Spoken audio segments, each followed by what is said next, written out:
Tu crois qu'on connaîtra un jour toute la vérité de cette affaire ? Non, on connaîtra une partie de la vérité, mais pas toute la vérité. Pour une raison très simple aussi, et qui explique aussi que les trucs soient caviardés, raturés. C'est que, au fond, cette opération était avant tout une opération de chantage à l'échelle mondiale. J'allais dire. Chantage du Mossad, chantage de la CIA. Il n'y a rien qui tient. Donc qu'on continue pas à nous dire que c'est un suicide. Et dernier point, son frère, Mark Epstein, qui dit « Ah, mais 2 jours après, il était OK, il allait tout dire. » Qu'est-ce qu'il allait dire ? Les noms qu'on n'a pas envie de voir sortir aujourd'hui. Qu'est-ce qui se passait, avenue Foch, vraiment ? Qui venait ? Il y avait constamment des soirées. Il était beaucoup à Paris, Jeffrey Epstein. D'ailleurs, quand il s'est fait arrêter en 2019, il revenait d'où ? De l'aéroport du Bourget. Il a atterri là-bas aux États-Unis, pof, en prison. Il était... Donc, cet immense appartement possédait les mêmes propriétés que sa maison, sa mansion de New York, ou que son île de Little Island. Et donc, des caméras partout, des salles de massage, dans une volte-face absolument délirante un jour, tout était prêt, et au dernier moment, Patel appelle Pam Bondi, le mec du FBI appelle la ministre de la Justice, on ne publie plus. Faut-il comprendre qu'ils avaient découvert entre-temps que dans ces dossiers apparaîtrait le nom de Trump ? C'est montrer à quel point tout ça est bricolé.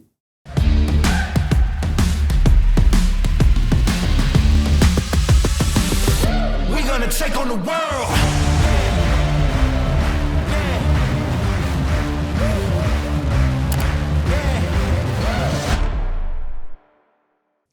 Bonsoir à toutes et à tous et bienvenue dans ce nouvel épisode des Incorrectibles, première émission de cette année 2026. Donc à mon tour, comme beaucoup de gens, je vous souhaite une très belle année, pleine de succès, de réussite et avant tout de santé. Alors justement, pour cette première, il fallait un invité exceptionnel. Je reçois donc une voix que vous connaissez bien, surtout dans cette émission, puisqu'on l'a reçu à de multiples reprises. On ne le présente plus, ou quand même encore un peu.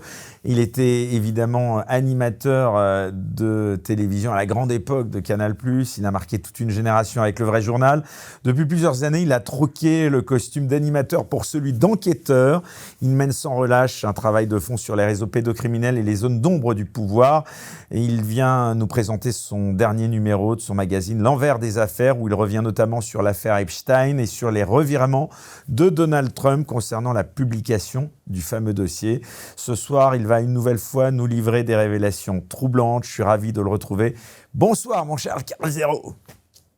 Magnifique lancement, très bonne intro. J'en Comme profite d'habitude. également pour présenter aux téléspectateurs mes vœux pour cette année 2026, en espérant que la France sera enfin libre.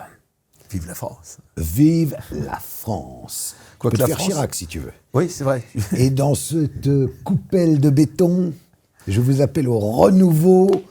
Bon, bref, allez, vas-y. Alors, soyons un peu sérieux. Enchaîne. Bon, mon cher Carl, tu publies donc... Moi, je suis là pour te toi, présenter t'es, ce vendeur, magazine. Voilà.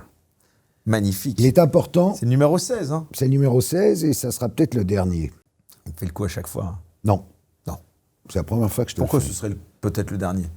S'il ne se vend pas, on arrêtera parce que c'est trop dur. Voilà. Je croyais que la presse, finalement... La presse, ce qui est Il en n'y a pas de papier- subvention, non ? Des subventions, moi. Il n'y a pas de pub, il n'y a pas de subvention. Il y a juste notre lectorat.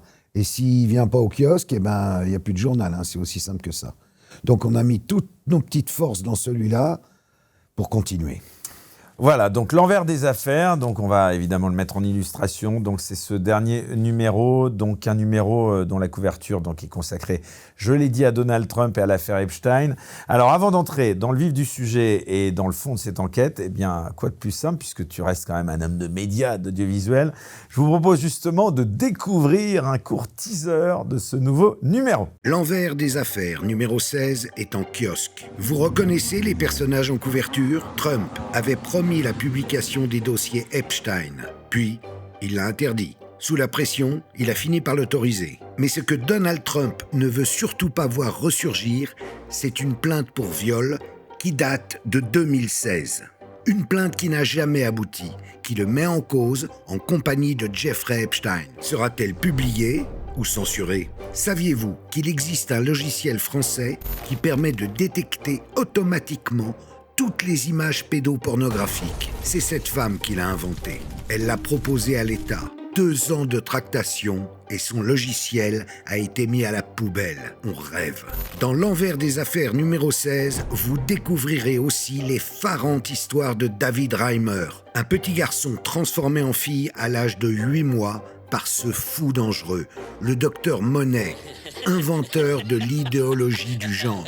Depuis, il a été planqué sous le tapis, mais son cobaye a fini par en mourir. Puff Daddy ne fera même pas 2 ans de prison. Tout ça pour ça. Étrange clémence pour ce forcené du sexe, auquel on doit déjà sans doute la disparition de Tupac Shakur. Comment a-t-il échappé à toutes les accusations les plus graves? Et puis, l'envers des affaires numéro 16, c'est aussi un retour sur l'incroyable affaire Eliane Kabyl dont la dépouille a disparu, remplacée par un amas d'os et de chair, dont une cage thoracique d'enfant. Qu'est-ce qui se trame réellement dans nos cimetières? L'envers des affaires numéro 16 est en kiosque. Mais si vous préférez ne rien savoir, ne l'achetez pas.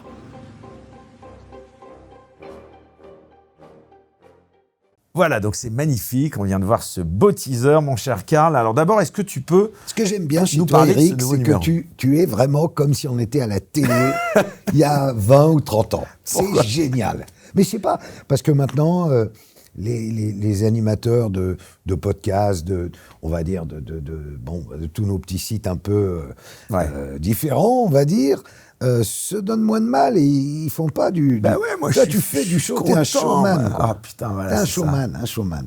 Bon, Ouais, alors toi. pardon. Donc voilà, est-ce que tu peux nous parler, nous présenter ce nouveau numéro, donc le numéro 16 de l'envers des affaires? Oh, bah écoute, oui, c'est assez facile vu qu'il a fallu de longs mois pour arriver à le faire.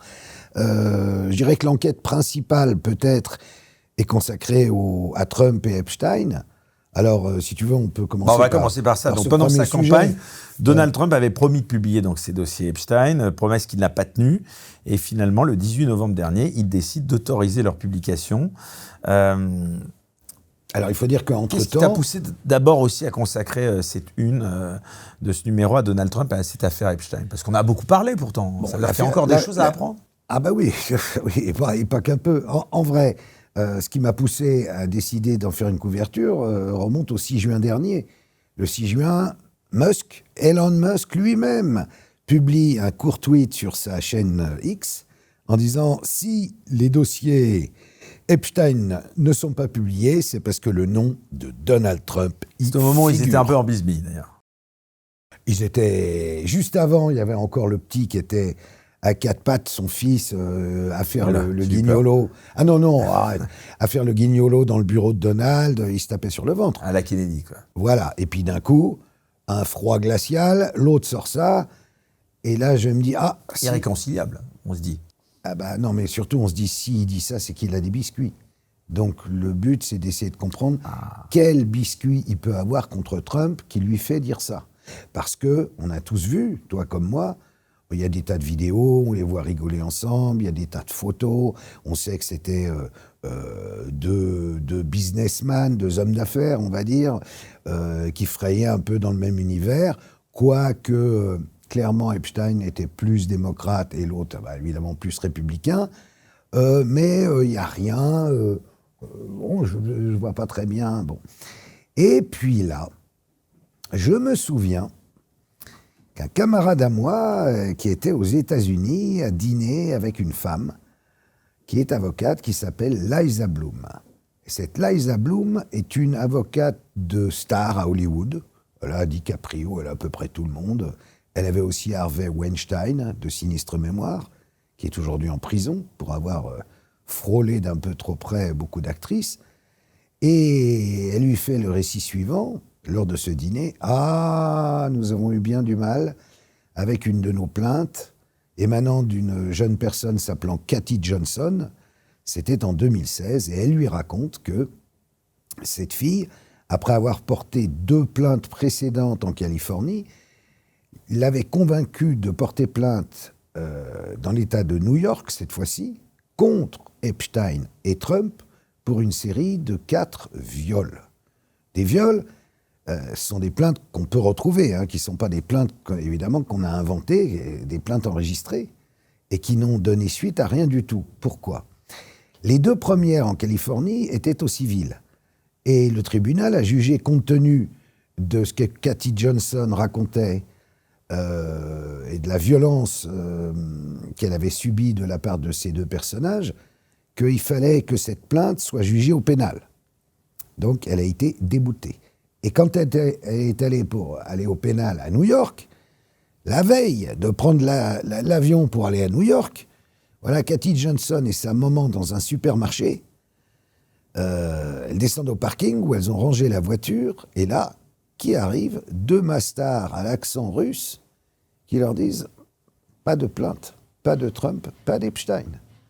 Elle appelle donc Cathy Johnson, Liza Bloom, l'avocate, qui avait prévu le lendemain non seulement d'aller plaider au tribunal en compagnie de Cathy Johnson, mais avant une conférence de presse avec des journalistes. Elle lui dit « Je ne prendrai pas l'avion et maman non plus ». Et on oublie l'affaire.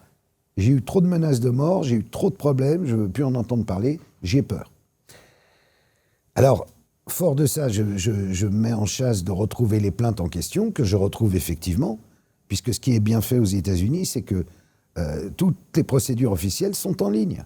On retrouve. Combien même, on aurait voulu les cacher. Et donc, moi je me dis, bon ben voilà, maintenant je comprends mieux pourquoi Trump, après avoir promis effectivement avec tous ses supporters, Vance, son propre fils, enfin ils ont bombardé la toile de tweets et de trucs pour dire « Quand on sera élu, vous verrez, on dira toute la vérité ». Et moi, comme tu le sais, tu l'as rappelé à l'instant, je combats la pédocriminalité. Donc moi, je voyais ça d'un très bon œil que Trump soit élu et qu'on sache tout, qu'il balance tout. Et puis j'avais été très très déçu qu'il ne balance pas. Et très intrigué par le tweet de Elon Musk. Donc, ayant retrouvé les preuves, je me dis, voilà, c'est sans doute pour ça qu'il a bloqué pendant si longtemps et que finalement, sur l'insistance d'une grande partie de sa base MAGA, dont d'ailleurs je fais partie, puisque je suis comme eux, je suis pour qu'on lutte contre la pédocriminalité, il a été obligé finalement de dire, ok, on va tout lâcher. Mais Karl, attends, pour bien comprendre, pourquoi finalement il a décidé de les publier, enfin de les publier ? Il a été averti déjà par ses amis. Steve Bannon lui a dit « Attention, en ne publiant pas, tu as déjà perdu 10% de ta base électorale. Bientôt les midterms, il faut être au top, tu fais une erreur. » Ensuite, il y a une pression autour de lui.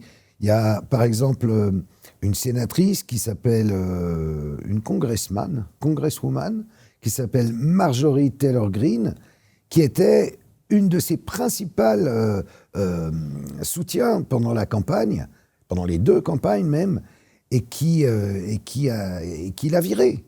Il a carrément viré parce qu'elle exigeait la sortie des dossiers Epstein.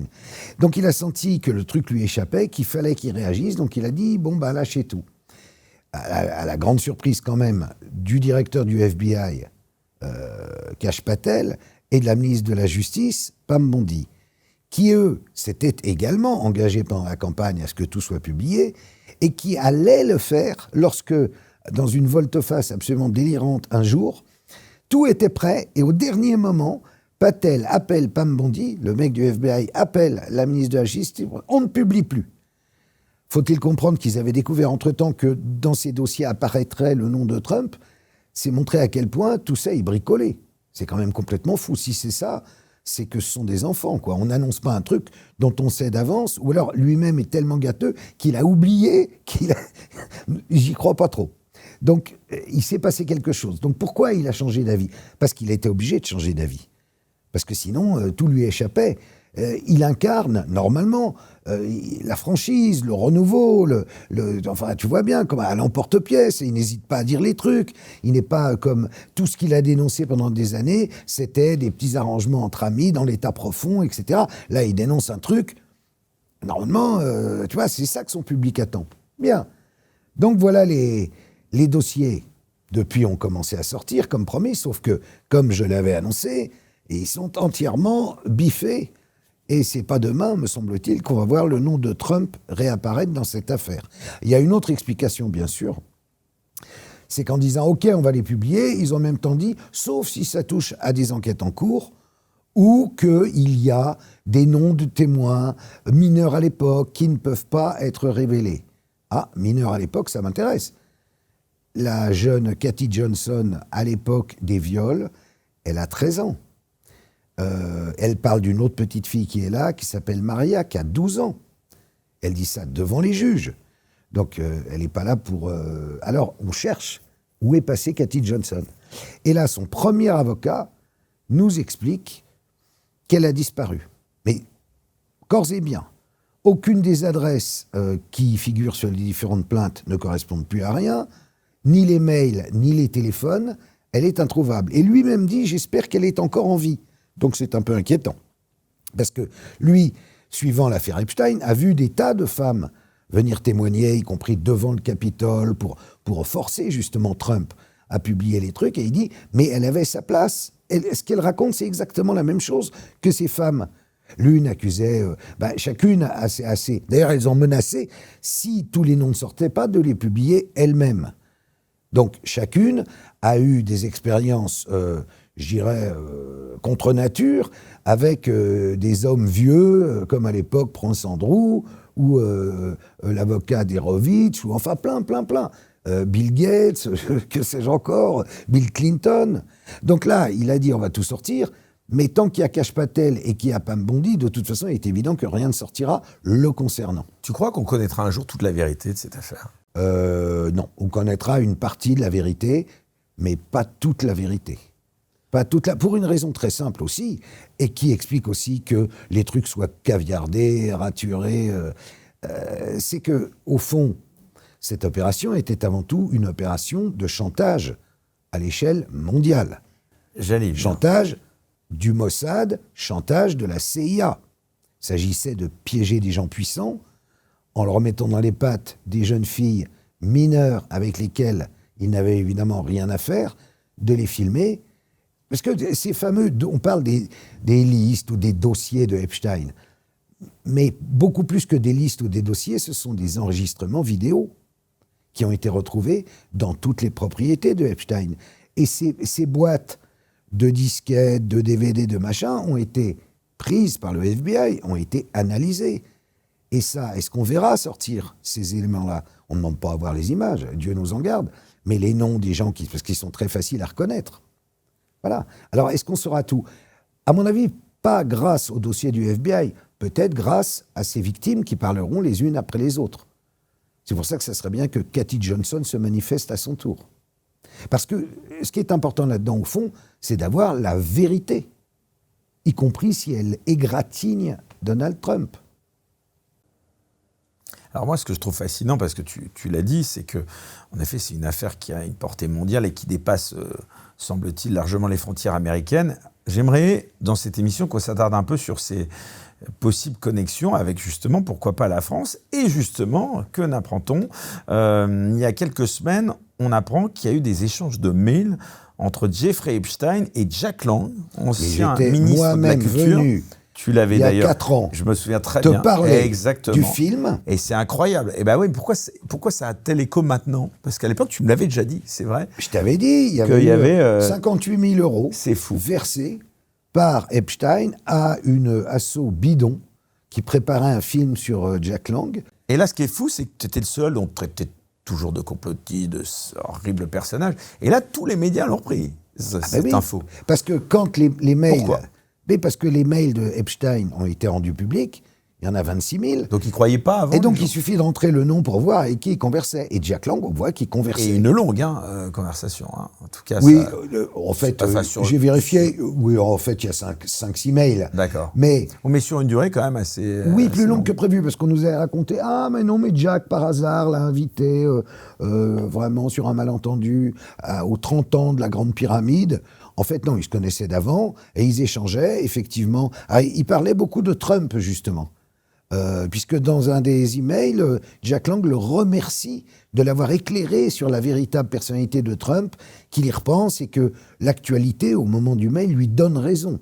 Donc, il y a visiblement une amitié qui s'est développée. Alors ça, par contre, peut-être que la partie française pas au travers des emails, mais au travers des dossiers du FBI, il y a peut-être des noms qui ne seront pas caviardés ou raturés. Parce qu'au fond, qu'est-ce qui se passait avenue Il y avait Foch? ceux de Jean-Yves Le Fur, il y avait... Oui, mais qu'est-ce qui se passait avenue Foch vraiment? Qui venait? Il y avait constamment des soirées. Il était beaucoup à Paris, Jeffrey Epstein. D'ailleurs, quand il s'est fait arrêter en 2019, il revenait d'où? De l'aéroport du Bourget. Il a atterri là-bas aux États-Unis, pof, en prison. Il était... Donc, cet immense appartement possédait les mêmes propriétés que sa maison, sa mansion de New York, ou que son île de Little Island. Et donc des caméras partout, des salles de massage, bon. J'aimerais un moment qu'on s'arrête quand même aussi sur Jack Lang, parce que finalement, ce monsieur, il s'énerve beaucoup. On se souvient d'une interview avec Sonia Mabrouk sur Europe 1. Il est quand même cité dans pas mal d'affaires glauques. Hein. Comment t'expliques ça? Il revient, son nom revient, c'est le serpent de mer, c'est le Loch Ness, c'est Jack Ness, on ne sait pas. Il n'y a jamais de preuves officielles. Oui, il y avait une rumeur, on le sait formelle. bien. Tu te souviens de Luc Ferry, qui était interviewé dans le Grand Journal, qui n'a jamais cité formellement. On n'avait jamais su de qui il parlait. Évidemment, tout le monde pensait un petit peu, évidemment, à Il y avait ce deux, monsieur. non, à ce moment-là, il y avait deux hypothèses. Oui, je sais. Et on n'a jamais su laquelle des deux pouvait être très bonne. Hein, on ne cite pas le deuxième, non? je pense je crois que je te laisse le faire ou pas. Je ne sais pas si ça ne peut pas relever de la diffamation à ce stade. Donc, je ne sais pas si on peut ou pas... Bon, alors, OK. Donc, deux personnalités en vue, dont une que tu viens de citer, Jack Lang, et une autre qu'on, si tu tiens, on ne cite pas. Non, mais on peut... Allez, vas-y. Non, mais je crois que c'est... De toute façon, on dit que les personnes...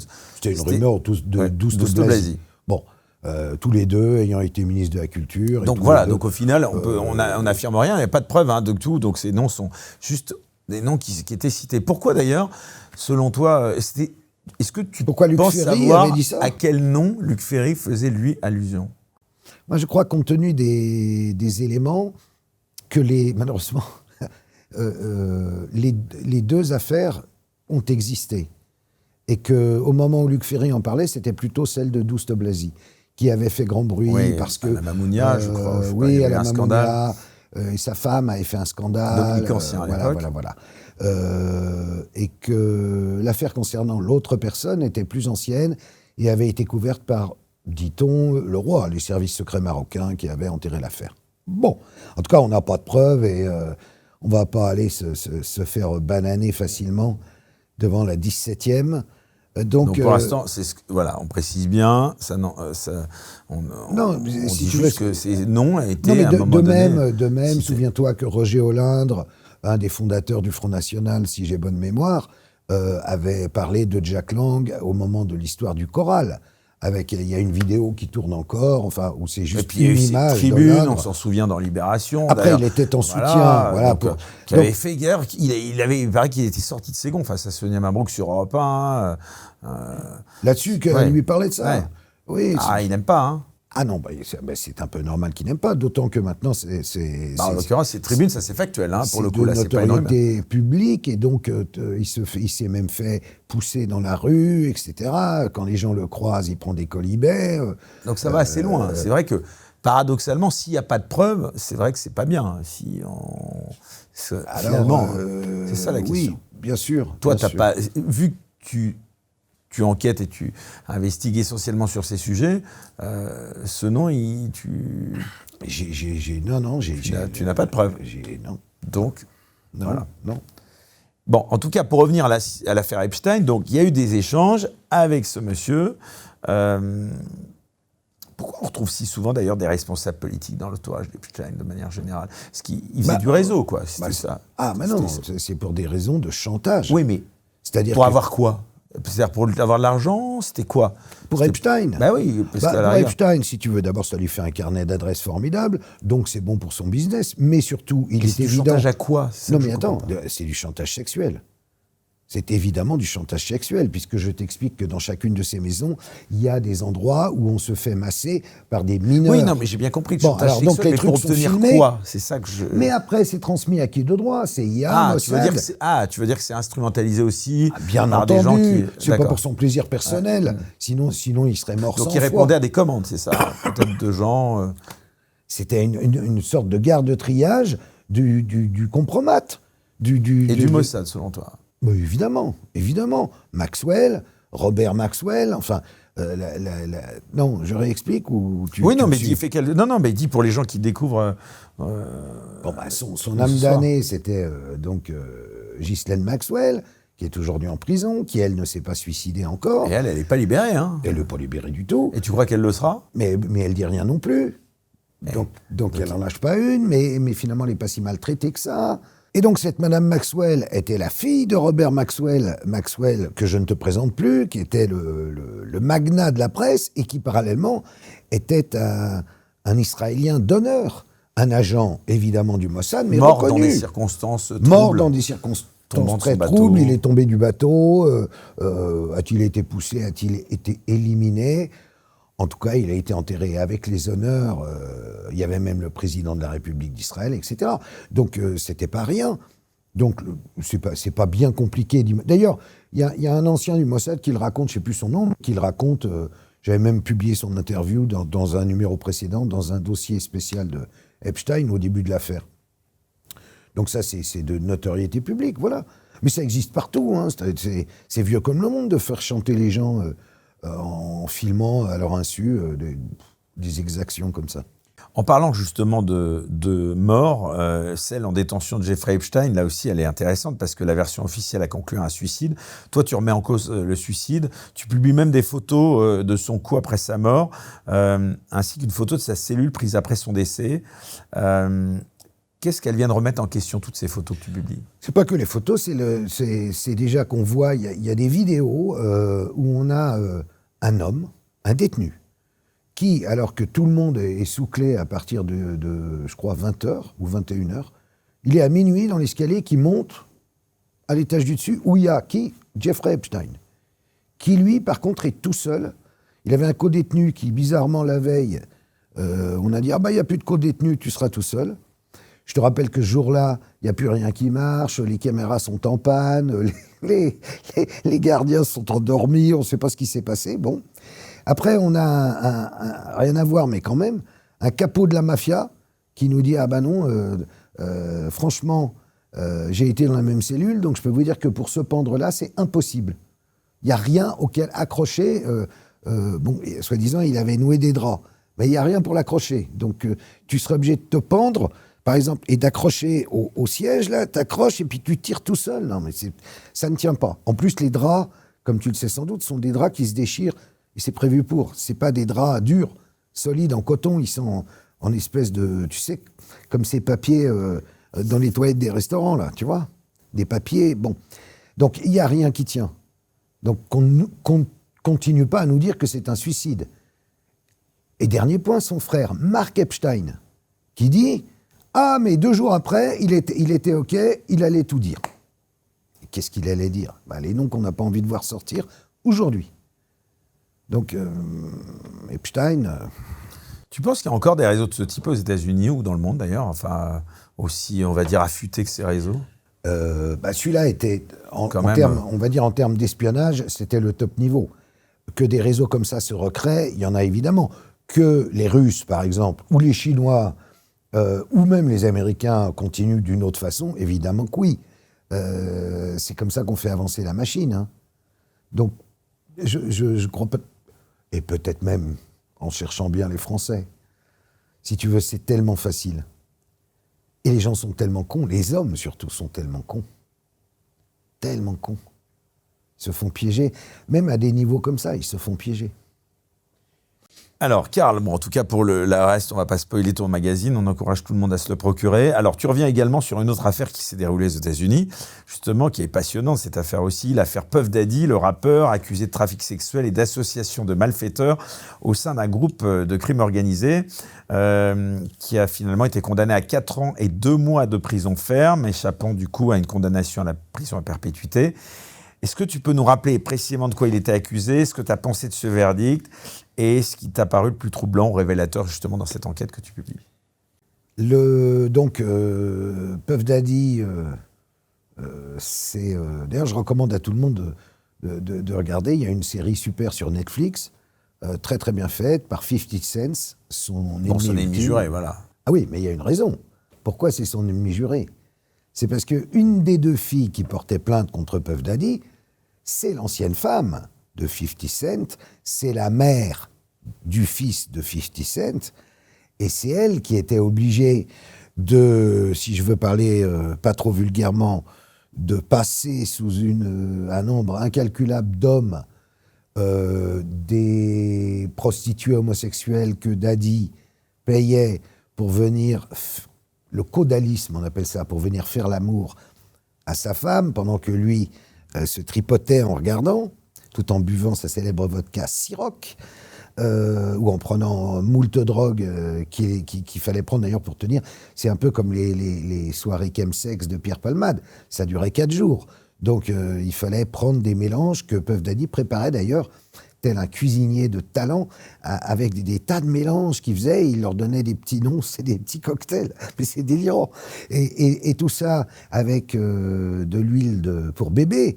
Tu sais bien que chez lui, on a retrouvé des armoires entières de bouteilles Johnson, là, l'huile pour masser les bébés, qui ne servait pas, heureusement, pour des bébés là, mais qui servait pour ces fameuses soirées. Alors, ce qui est intéressant dans ce scandale, c'est qu'il n'a pris finalement que 4 ans et 2 mois, qui ne va faire que 2 ans avec les remises de peine en vigueur. Et donc, que Puff Daddy s'en tire... Donc il peut être libéré... dans 2 ans. Il s'en tire très, très, très, très bien. Finalement, il n'a été condamné que pour transport de personnes en vue de prostitution. C'est-à-dire rien. Alors que trafic sexuel plus crime en bande organisée, c'était la perpète. Donc il est passé de perpète à 2 ans. Comment ? Grâce à la procureure en charge du procès, qui s'appelait Maureen Comey, qui n'est autre que la fille de l'ex-patron du FBI, M. Comey, du temps de Barack Obama. Donc des démocrates bon teint.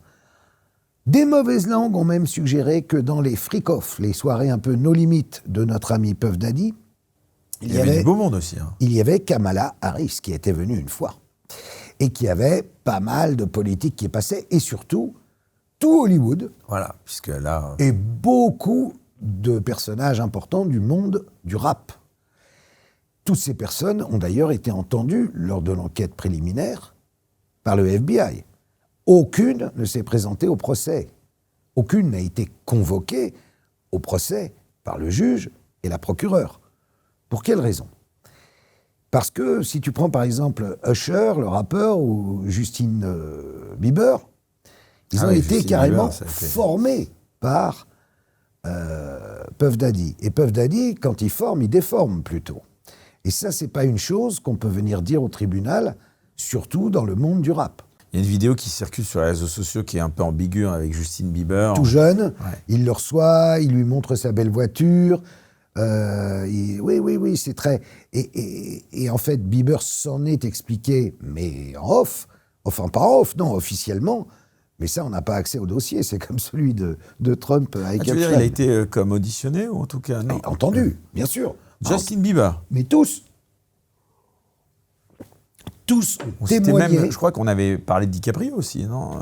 Bien sûr. Ouais. Non, mais en gros, il y a à peu près tout le monde. Parce que ces soirées étaient connues à Hollywood. C'était le truc marrant qui se passait, passé minuit. L'autre se prenait pour Dieu, il montait au balcon en haut de sa villa. Il disait hey, « c'est parti, virez les enfants, on y va » et tout. Et ça partait en coquillette totale. Et plus si affinité avec, je te dis, ces escouades d'escort boys qui faisaient venir des 4 coins des États-Unis et dont certains au début ne savaient même pas qu'il était Puff Daddy et qu'elle était Cassie ou qu'elle était Daphné, l'ancienne femme de 50 Cent. Tout ça se savait, il continuait. Écoute, quand on voit qu'il est probable que c'est lui qui a ordonné la mort de Tupac Shakur, on voit la puissance du bonhomme. Et là, le crime en bande organisée, la bande organisée, elle est où ?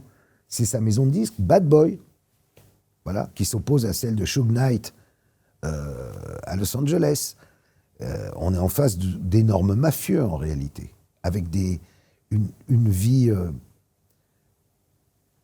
véritablement au service du démon, quoi. Je ne vois pas d'autre mot. C'est marrant parce que tu parlais de cette série sur Netflix.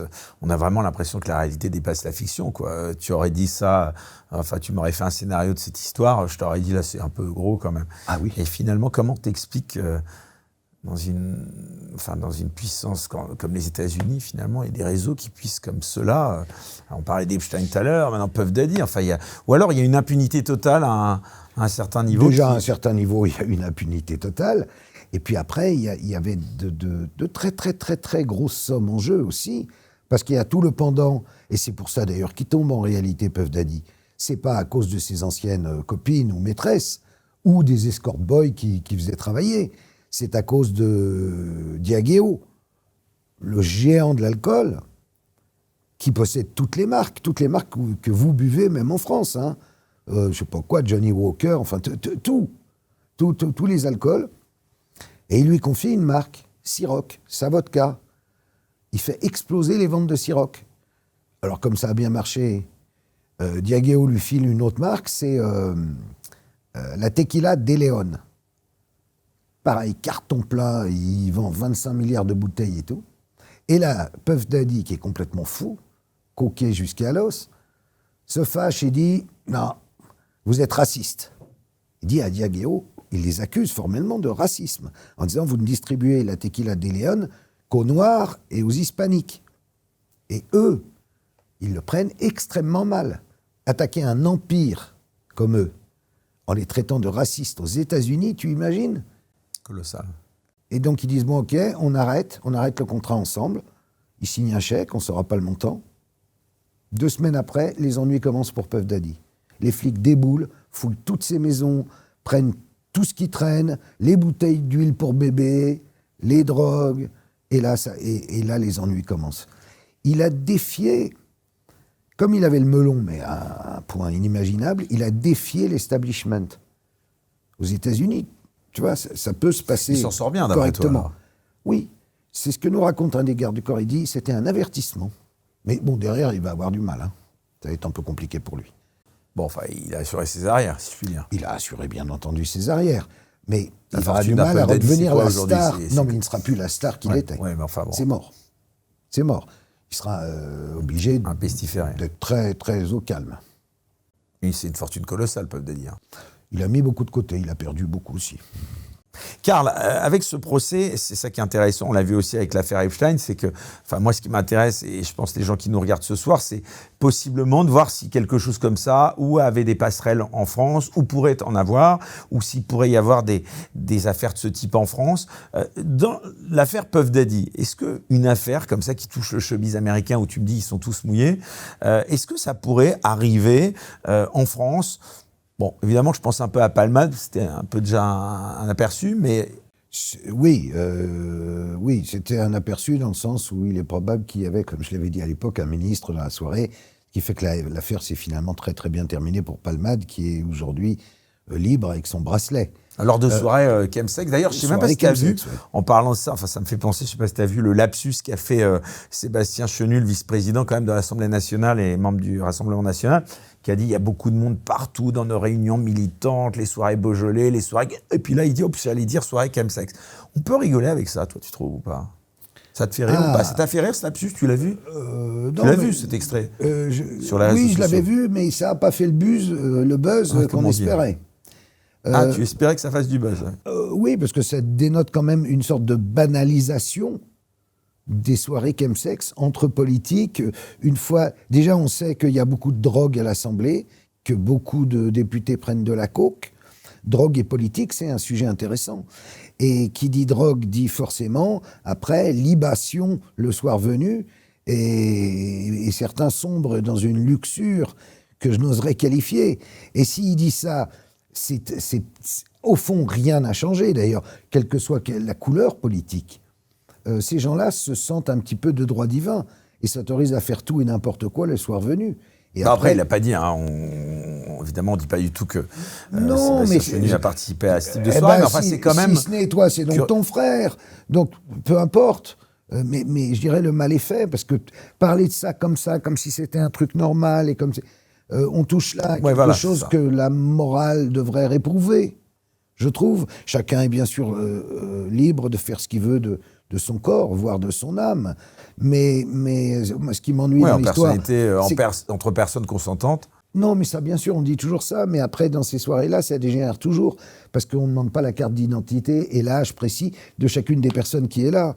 Ou alors, c'est que vraiment, c'est organisé place Beauvau. Et d'ailleurs, Palmade, c'est intéressant parce que c'était, je crois d'ailleurs, à peu près à cette époque, je t'avais reçu aussi l'an dernier. On n'en parle plus trop. Il a été libéré, je crois. Hein. Oui, je t'ai dit, il est libre, il court dans la ville de Bordeaux avec son bracelet. Ah, il est toujours sous bracelet. Quand même. Et il n'a pas publié le journal de prisonnier, lui. Bon, alors ça, je te laisse la responsabilité de ta comparaison. Alors, dans ce magazine, puisque évidemment, tu parles pas que de Jeffrey Epstein, de Puff Daddy, et c'est justement vraiment un magazine évidemment très fourni, comme à chaque fois. Alors, tu reviens sur cette affaire Cottineau, une affaire de pédocriminalité qui a fait beaucoup parler en France. Est-ce que d'abord, tu peux nous rappeler qui est Pierre-Alain Cottineau? Alors là, c'est un peu moins showbiz que Puff Daddy et Jeffrey Epstein, hein. Moi, mais ça touche à la politique dont on parlait juste avant, puisque malheureusement, il faut rappeler qu'il était LFI, Voilà. et qu'il était animateur d'un mouvement LGBT, en Loire-Atlantique. Bon. Il a été interpellé à Djerba en Tunisie. Hein, oui, ça, parce si je me qu'il trompe. s'était tiré. Comment il avait pu s'enfuir déjà?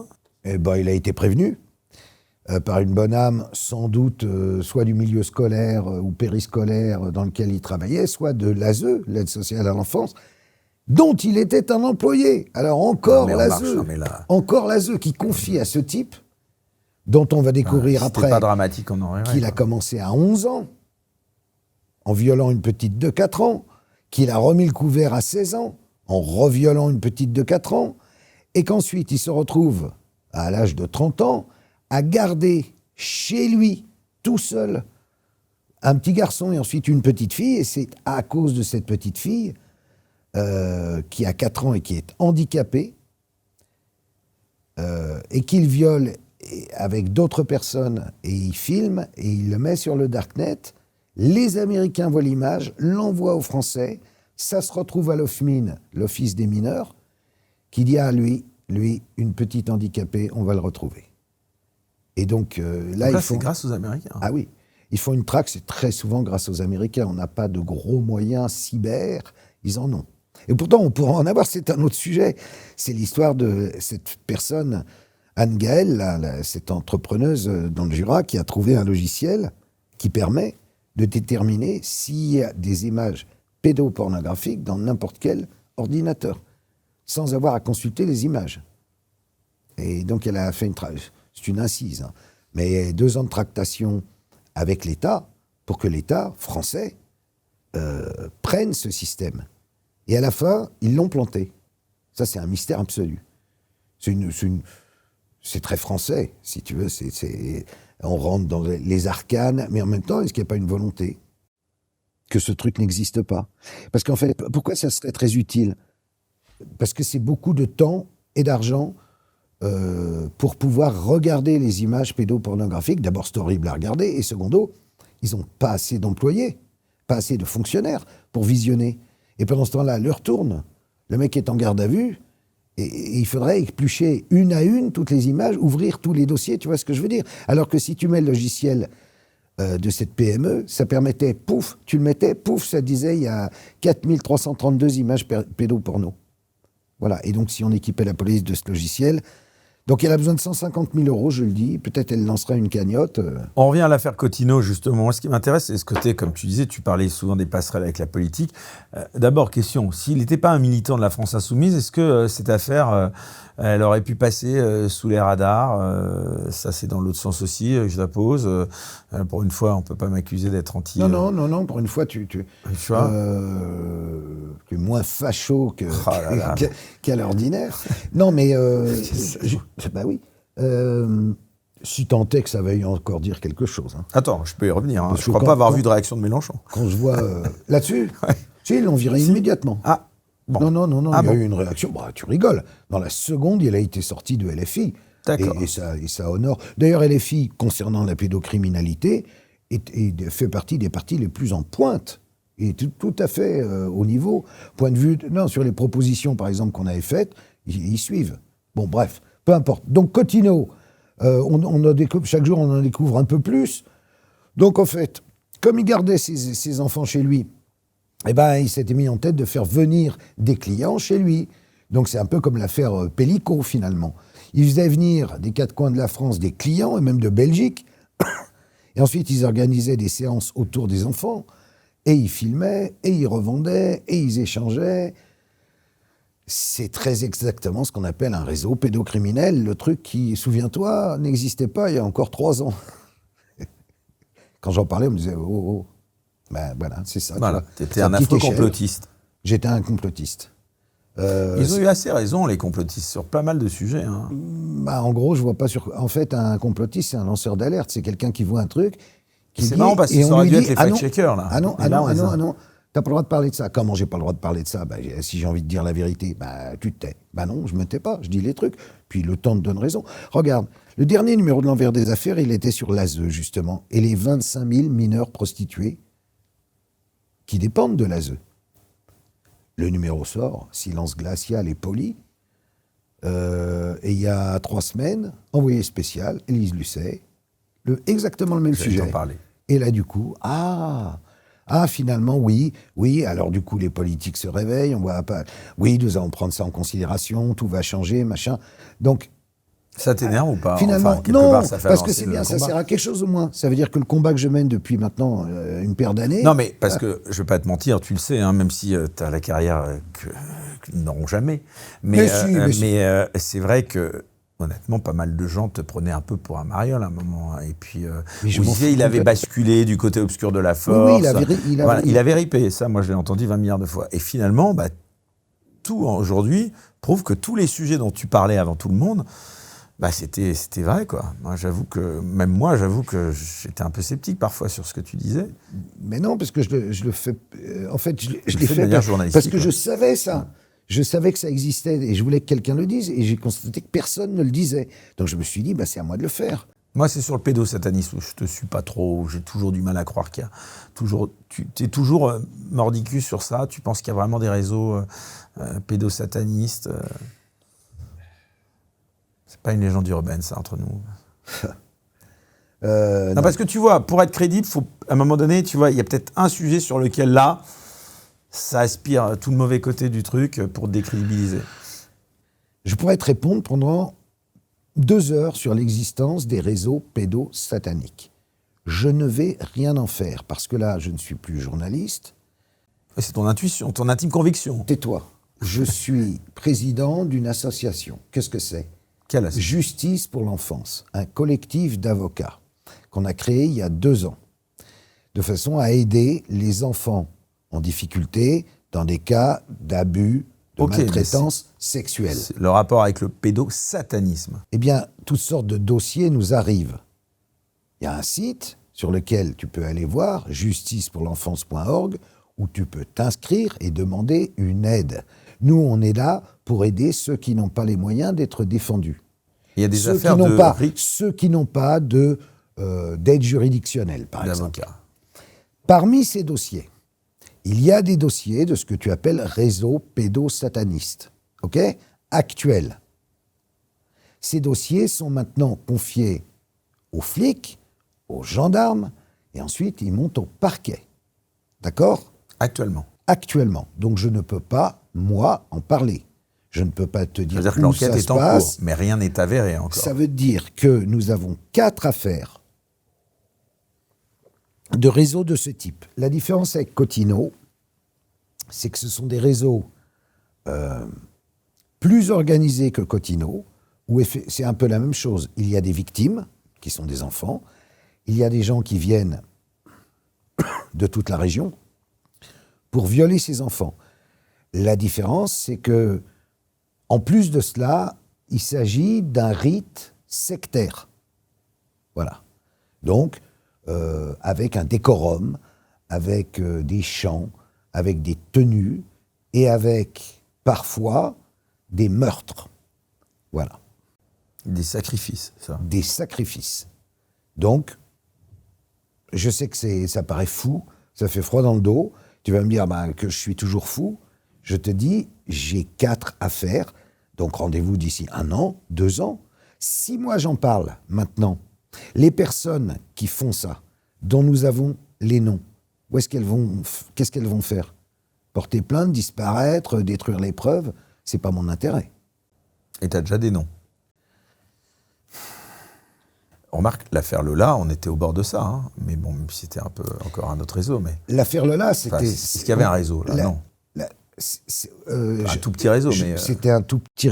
Non, c'était pas un tout petit réseau. C'était un réseau, mais c'est encore extrêmement différent. C'était de la sorcellerie, c'était de la magie noire, c'était pas pédosataniste. C'était plus pour le sang de Lola que pour le viol lui-même de Lola. Mais là, la justice ne m'a pas écouté du tout. En même temps, je m'y attendais pas tellement, vu que les flics, dès le départ, avaient dit « Ah non, cette piste-là, on ne suivra pas, on tue pas les sorcières en France ». Donc, déjà, en le disant, ils avaient compris que c'était une sorcière. C'était pas autre chose, hein. Mais ils ont pas suivi. Par contre, ce qui est drôle, c'est que le monsieur qui était venu me voir en premier, qui était le fiancé de Dabia, celle qui a tué Lola, quand il s'est pointé au tribunal, il s'est fait assaisonner par le président qui a dit « Oui, c'est vous qui êtes allé raconter à Carl Zero que c'était une affaire pédosatanique. » Justement, il a repris. L'autre a dit « Non, c'est pas pédosatanique, c'est une affaire de sorcellerie, les enfants zourés, etc. » Bon, bref, c'était pour la petite histoire. Ils n'ont pas apprécié. Oui, parce que finalement, tu es un petit peu tu grippes un peu le système, quoi. Mais je ne veux pas gripper le système, je voudrais que le système aille bien. C'est-à-dire, voilà, si ces messieurs, dames... T'es un lanceur d'alerte, c'est vrai. Venus, voilà. C'est quand même fou que ce ne soit pas la justice qui prenne l'initiative. C'est que dans ça certains dossiers, l'emmerde. Oui, mais c'est curieux dans l'affaire Lola, c'est que la justice soit embêtée de parler de ça, c'est que ça doit la toucher d'une façon ou d'une autre. Voilà. Quand on pense qu'il y avait aussi ce magistrat qui avait mis sa fille... Ah oui, en vente sur Internet. Ça, c'est incroyable. Le gars de Dijon, là. Et qui a été condamné... Ah rien, non, finalement, il n'est pas condamné. Sursis. Sursis, 2 ans. Ouais. Enfin, incroyable. De nombreux collectifs citoyens sont formés ces derniers mois afin de lutter justement contre la pédocriminalité. Certaines personnes vont jusqu'à tendre des guet-apens aux pédocriminels. Qu'est-ce que tu penses de ces collectifs? Est-ce qu'ils permettent vraiment d'apporter une aide précieuse aux enquêteurs? Est-ce que ça témoigne pas d'un ras-le-bol généralisé? Est-ce qu'il peut y avoir du bon mais aussi du mauvais? Comment lutter concrètement quand on est un citoyen lambda? Est-ce qu'on peut faire des signalements Il y a directement 17, à la police? 17 questions en une. Ouais. Moi, On se fait pas justice soi-même déjà. non, ça Mais bon. évidemment, on a envie. Évidemment qu'on a envie, mais il ne faut pas le faire. Ça, je déconseille. Par contre, aider la police en traquant des pédos via les réseaux et leur signaler telle personne, les chasseurs de pédos, comme on dit, ils ont parfaitement raison. Ce qu'il ne faut pas, c'est lui donner rendez-vous à un endroit et voilà, et les stourbir dans un coin. Ça, non. En revanche, moi, je suis parfaitement pour qu'on aide la police, oui. Ouais, donc pour résumer, ces affaires aujourd'hui, elles sont en enquête préliminaire, donc tu peux pas en parler, c'est ça? Non, c'est pas mon rôle. En plus, il y a des secrets, donc c'est pas à moi de révéler des noms, etc. Par contre, ce que je veux te dire là-dessus, c'est pourquoi le réseau pédosataniste serait considéré comme complotiste. Parce que certains ont eu la mauvaise idée de dire que tous les fils étaient tirés par des réseaux pédosatanistes, ce qui n'est évidemment pas vrai. Il existe des petits cénacles pédosatanistes, oui, des petites sectes, comme à un moment, souviens-toi, ce qu'on a appelé l'affaire de la rue du Bac, où effectivement, ils faisaient des sortes de cérémonies avec un poignard en argent d'une marque célèbre qu'ils introduisaient dans des orifices d'enfants. Ok, ça c'était des cérémonies pédosatanistes. Mais ça n'est pas un gigantesque maillage pédosataniste mondial. Et c'est là où les débunkers sont trop contents de dire « ça n'existe pas ». Ce maillage mondial, je n'y crois pas. Par contre, qu'il y ait des gens qui, par perversion en réalité, et aussi pour essayer de défier toute morale, c'est très important. C'est philosophique chez eux, hein, ce ne sont pas des croyants, ils croient plus à Lucifer qu'à Dieu ou à bon. Et donc, ce sont des gens qui cherchent au travers de ça quelque chose d'autre que leur simple plaisir. Ça existe. Mais c'est pas généralisé. Il faut pas non plus. Ça, c'est complotiste. Moi, ce que je dis, c'est juste informatif. Alors, en parlant d'information, il y en a une récemment qui n'a pas dû t'échapper. Il y a eu cette affaire des poupées pédopornographiques de Shine. Juste un petit mot de réaction par rapport à cette polémique. Une polémique absolument grotesque. Un enfant est violé en France toutes les 3 Ouais, tu veux minutes dire, on en et fait on nous amuse avec des poupées en plastique et on arrête, soi-disant, souviens-toi, énorme campagne pour arrêter tous ceux qui avaient commandé des poupées Shine. Finalement, on n'a pas vu le résultat. À mon avis, il devait être 2. On a dénoncé à n'en plus finir ces poupées Shine.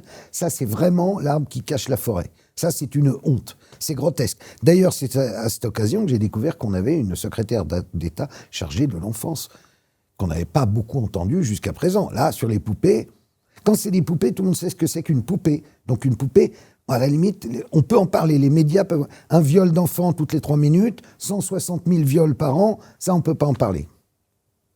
2 poids, 2 mesures. Bon, on passe à un autre sujet, mais qui est quand même connexe. Emmanuel Macron qui veut interdire les réseaux sociaux en dessous de 15 ou 16 ans. Il a annoncé vouloir faire voter une loi en ce sens avant la fin de son mandat. Je te vois rigoler, donc t'en penses quoi? Tu la soutiens, cette mesure? J'en pense rien. Et comment il fait? Ça n'a pas de sens. On peut aussi décider qu'il fera beau tous les jours. Évidemment que les enfants ont des portables, ils auront toujours des portables. Les premiers clients des réseaux sociaux, c'est qui? C'est les jeunes, les ados, les gosses. Donc tu veux dire on ne peut pas l'empêcher? On peut rien empêcher du tout. Donc ça, c'est un effet d'annonce à 2 balles. Comme c'est possible, label, enfin ces trucs pour surveiller, bon voilà, je n'y crois pas à ça. Mais c'est impossible. Pareil, soi-disant, il faut déposer son âge, jurer devant Dieu et mettre sa carte d'identité, mais il se refile des cartes d'identité, il en trouve sur le net, enfin bon, c'est n'importe quoi. Justement, en parlant d'Emmanuel Macron, parce que je t'ai vu sourire, tu lui fais encore confiance pour agir sur les sujets que tu défends, toi? Ah, plus du tout. Plus du tout. Il t'a déçu? C'est-à-dire tu y as cru, non, et mais maintenant... ne me dis pas avec l'air étonné, il t'a déçu. Il n'a rien fait du tout. Non, mais tu veux dire tu espérais qu'il fasse, c'est ça? Je pensais éventuellement qu'il se passerait quelque chose, puisqu'il s'était engagé, souviens-toi, dans une espèce de clip avec des trémolos dans la voix, on vous croit, on vous entend, et toute l'histoire a démontré que, bon, il avait créé la Civis, tu te souviens, on refait l'histoire, mais il crée la Civis, il nomme le juge Durand, lequel, à sa grande surprise, travaille, propose 83 mesures, et il regarde les mesures et il vire le juge Durand. Et derrière, ils mettent des gens qui ont tous des casseroles dans ce genre de domaine.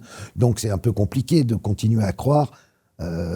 Mais même, si tu veux, les enfants, ça devait venir derrière les femmes. Les femmes, c'était le grand combat, souviens-toi, de Brigitte Macron, et de comment s'appelle-t-elle? Celle qui était ministre des Femmes, j'ai oublié son nom, qui posait dans Playboy. Là. Oui, Marlène Schiappa. Schiappa. Non mais attends, et maintenant on en est à on va dégager les sales connes.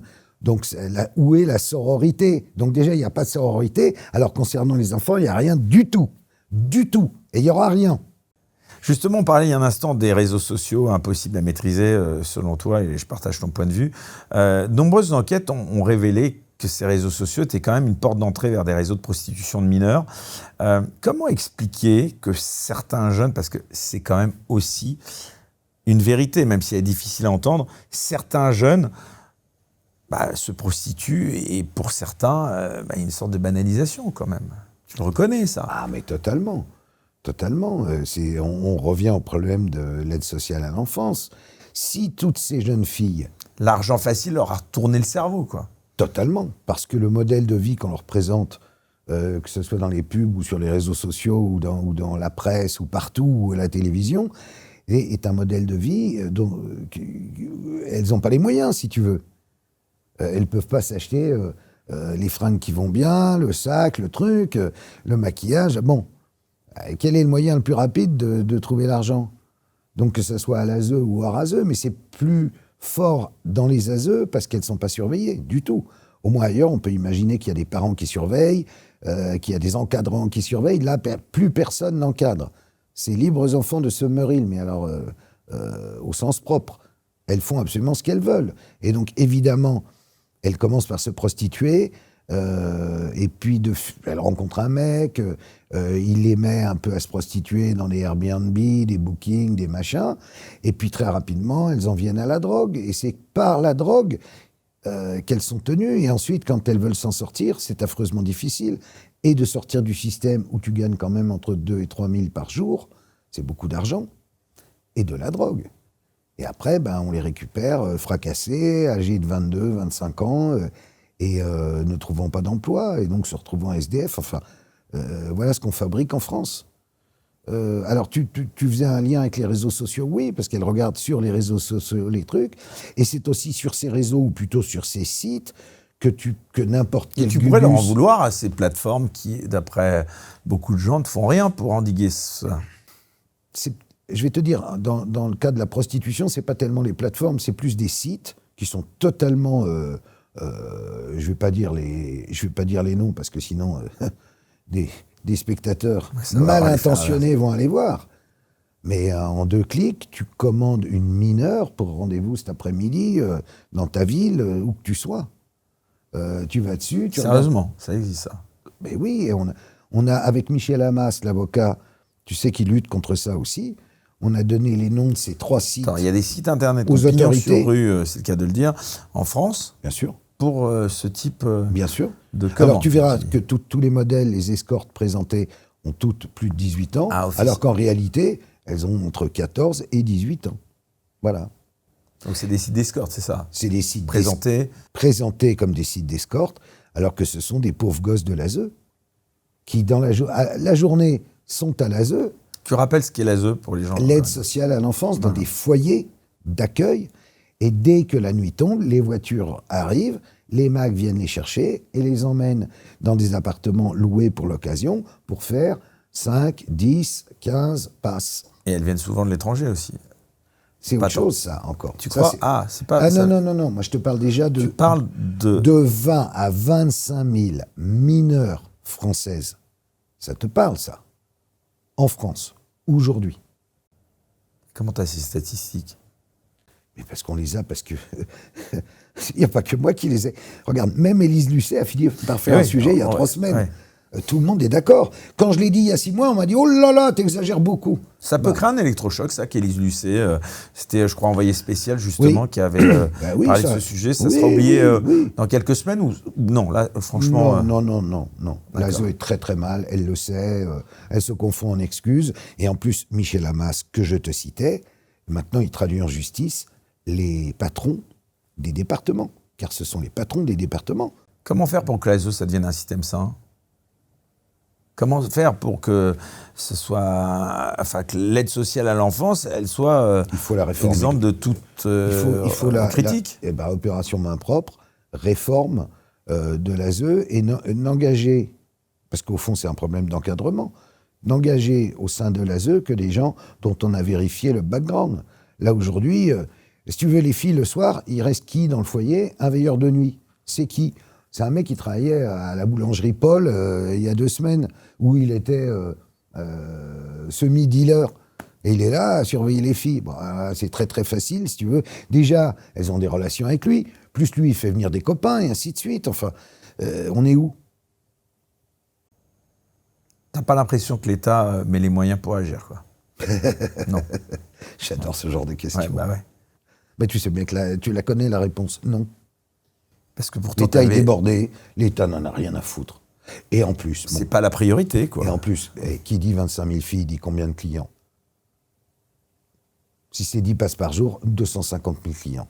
Dans ces clients, il y a qui? Il n'y a personne de l'État.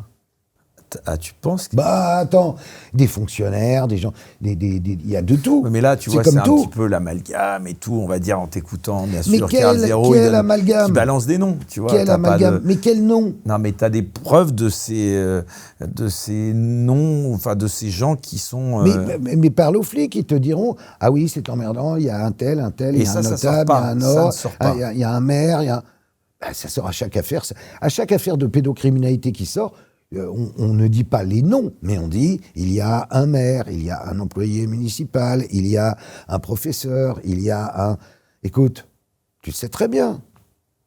Voilà, c'est comme ça, c'est tout un système qu'il faut faire péter. jusqu'aux plus hautes sphères de l'État. Bon, ça, évidemment, pourquoi ça serait limité uniquement à... C'est très très facile, évidemment, dès que c'est dans le Nord et que c'est des prolos. Voilà, mais non, c'est partout. Il y a pas, dans ces trucs-là, il n'y a pas de classe sociale, c'est tout le monde. Pourquoi on a l'impression que beaucoup découvrent seulement maintenant l'ampleur du problème? Ils feignent de le découvrir ou alors Parce que le problème, c'est pas un truc auquel tu as envie de penser tous les 4 matins. Tu vois, c'est pas tellement marrant, même pour moi, je vais te dire. C'est marrant ce que tu dis, parce que je t'avais déjà posé la question, il y avait beaucoup de gens aussi qui me la posent, ils me disent, mais quand même, c'est presque curieux, tu vois. Il y a des gens qui me disent comment ça se fait, Carl Zero, il parle que de ça tout le temps. Enfin, je veux dire, c'est à devenir dingue parfois. Je te honnêtement. rassure, je parle pas que de ça tout le temps. Je m'intéresse à plein d'autres trucs. Non, mais c'est après, glauque, quoi, tu vois. C'est très glauque, c'est très prenant, c'est psychiquement très usant. Tous ceux qui sont allés là-dedans, tu vois, Pierre Barnérias, qui a fait une superbe série là-dessus, c'est notre petit secret, eh ben il veut plus, il arrête, il en peut plus. Il en peut plus. Il a fait ça 2 ans, il a commencé Les Survivantes, son film. Ensuite, il a fait cette série. Et puis, il m'a dit, je peux plus. Je retourne à mes premiers amours, on prend trop de coups, c'est trop dur, c'est un univers trop horrible. Et je comprends en même temps, tu vois, qu'il craque. C'est normal. Et moi, à mon tour, un jour, je vais craquer aussi. Parce que c'est vrai que c'est trop lourd et que t'es trop seul et que personne te soutient et que la moitié des gens te prennent pour un fada. Donc, c'est vrai, mais en même temps, là, c'est vraiment une question, au fond, c'est une question de religion. Moi, je suis croyant. Donc, je suis du côté du bien contre le mal. C'est aussi simple que ça. Donc, c'est ça qui me porte en même temps. Si ce n'était que moi, je suis rien. Hein. Je mets mon énergie, ou ce qu'il en reste, au service de cette cause. C'est pour ça que je le fais. On parlait de prostitution, là, au sens le plus large, hein, c'est pas forcément que la prostitution des mineurs. On a appris récemment que le RN a annoncé préparer un projet de loi pour ouvrir les maisons closes sous forme de lieux coopératifs tenus par les prostituées elles-mêmes. Alors aujourd'hui, on rappelle que la prostitution, elle est légale en France. C'est le fait d'avoir recours à une prostituée qui n'est pas. Alors, quel regard tu portes sur cette annonce du RN qui était quand même pour le moins inattendue, quoi ? C'est le sujet, c'est la priorité, rouvrir les maisons closes. Ça me paraît une très drôle d'idée, mais j'avoue... Après tout. J'y ai pas réfléchi. Je veux dire, au point où on en est, pourquoi pas, mais... Espagne, tu vois, c'est intéressant de savoir si en Espagne, nos voisins, là c'est légal. Si ça peut éviter ce phénomène des mineurs prostitués, je suis pour. Voilà. C'est intéressant de savoir si en Espagne, voilà, ça le permet. Forcément, parce que j'imagine que c'est contrôlé, que les papiers sont contrôlés, que l'âge ça réel... permet d'éviter certaines dérives. Quoi. Je pense. Donc, si ça va dans ce sens-là, je vais adhérer, voilà. Pas au RN, mais déjà à l'idée. Les plateformes, on l'a dit, donc une part de responsabilité dans cette banalisation, on l'a dit. L'État, la mesure du danger numérique pour les mineurs, on n'a pas l'impression parfois qu'ils prennent trop en compte. Les sanctions actuelles, est-ce qu'elles sont suffisantes pour dissuader justement que ce soit aussi bien non, bien sûr, l'usage ridiculement faible. D'avoir recours à des sites comme ceux que tu cites ou même dans la vie réelle, quoi. Si tu veux, en fait, quand je te dis, tu peux prendre... Quand on voit ce magistrat, excuse-moi, qui a mis en... Enfin, tu le disais... Sans aller aussi loin, le kidam moyen qui va sur les sites dont je te parlais, d'escorte, qui commande une mineure, qui sait qu'elle est mineure, parce que quand elle arrive, il voit bien qu'elle est mineure. Il va quand même consommer. Au mieux, il se prendra 500 € d'amende. Or, qu'est-ce qu'il vient de faire à part le viol d'une gamine ? Donc voilà, déjà, tu as un ordre d'idée. Ça, c'est toléré en réalité. C'est toléré. Donc, si on tolère ça, quand après un gars viole un bébé et qui prend 2 ans de prison, excuse-moi, mais c'est pas assez, quoi. C'est au moins 10 ans. Au moins. Et dans certains cas, je te l'ai déjà dit, il faut perpétuité incompressible réelle ou peine de mort. Parce que sinon... Alors, il paraît qu'il ne faut pas revenir sur la peine de mort. Je m'en fous, moi. Je suis d'accord. Ce que je veux, moi, c'est... T'es contre la peine de mort ? Ah non, moi, je veux bien qu'on la rétablisse. Pour ces cas-là, oui. Il y a des cas où il faut la rétablir. Ça fait réfléchir quand même. Sinon, ça sert à quoi ? Si c'est pour avoir... En plus, tu sais... Enfin, tu ne sais peut-être pas, mais les pointeurs, comme on dit, on les met tous ensemble en prison, parce qu'on ne peut pas les mettre avec les autres. Donc, ils sont entre eux, à parler de quoi ? T'imagines ? Ils créent des générations comme ça. Enfin. Bon. Non, mais là, on va dire que tu es un populiste. Bon, ça va, je peux être complotiste et populiste. On a le droit d'avoir 2 cartes. Justement, alors, pour terminer cette émission sur sur une vision plus générale, tu as suivi pendant très longtemps, en tant que journaliste, la vie politique du pays. Tu penses qu'on est à une bascule là, en ce moment? Les choses se raidissent quand même beaucoup ces derniers temps à tous les niveaux. Il y a la présidentielle dans un an, donc, puisque ce sera en 2027, ça n'aura échappé à personne. Bon, toi, pareil, politiquement, j'ai envie de dire, est-ce que ton combat il a une couleur politique plus qu'une autre? Non, pas du tout. Pas du tout. On a besoin des soutiens de tous. Et d'ailleurs, tu m'avais dit, je crois qu'à l'époque, la dernière présidentielle, tu avais été voir tous les candidats. Oui. Et en l'occurrence, même Marine Le Pen, qui pourtant, enfin, on savait que c'était pas le grand amour forcément, puisque tu avais interviewé, je crois, sa mère, et ça avait fait jaser. Marine Le Pen, le RN, par exemple, bon, enfin, pourquoi je parle d'eux? Parce qu'ils sont en tête de tous les sondages. Tu avais eu un accueil qui t'avait plu.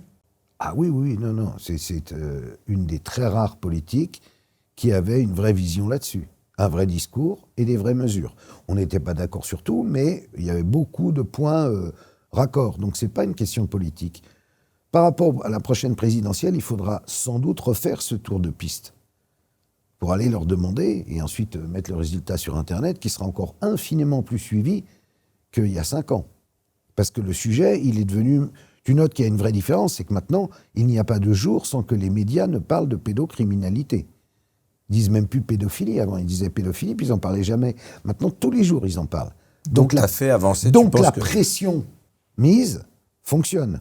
Donc sur les politiques, elle doit fonctionner. Donc sur tous les thèmes qu'on vient d'évoquer, que ce soit l'ASE, que ce soit des punitions très sévères pour les pédocriminels, que ce soit évidemment le combat contre les réseaux sous toutes ses formes, y compris pédosataniques.